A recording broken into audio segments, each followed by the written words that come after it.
Categorization helps us better understand the similarities between things. Types of fruits, vegetables, and other foods in a grocery store, for example. In finance, investment products are divided into categories called asset classes, according to their features and behaviors. So, what are the main types of asset classes? And why are they so important to investors?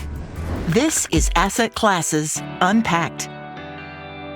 Historically, 3 asset classes have widely been regarded as the most prominent. Cash and cash equivalents are the legal tender we use to make everyday payments. They might also be investments that can be easily converted into cash, such as bank certificates of deposit, commercial paper or short-term bonds issued by corporations, and U.S. Treasury bills with a maturity date of 1 year or less.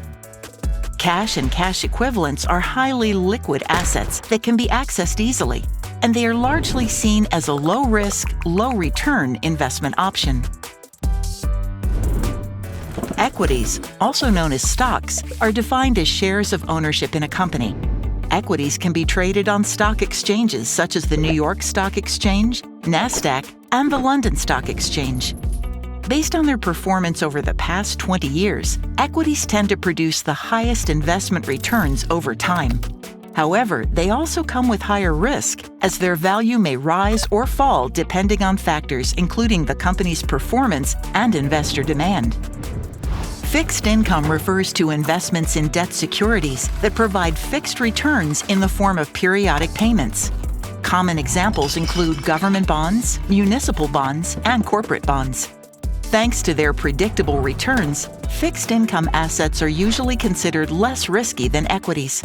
They are also sometimes combined with currencies and commodities under the umbrella term FIC. Today, other asset classes include real estate, futures, derivatives, digital coins, carbon credits, and infrastructure. These are known as alternative investments. Certain alternative investments are fairly illiquid, which means they can't be easily sold or converted into cash, while others are traded on exchanges. Alternative investments have become more mainstream in recent years and are increasingly used to diversify portfolios. This is because each asset class may perform differently under the same economic and market conditions. For example, gold has a low correlation with stocks, which means it may perform well even during a bear market.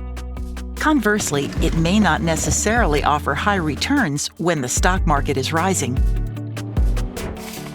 Building a diversified portfolio spread across a broad range of asset classes may therefore enable investors to reduce their overall risk exposure and stay invested even throughout periods of heightened market volatility. All in all, each asset class has its own unique risk-reward profile.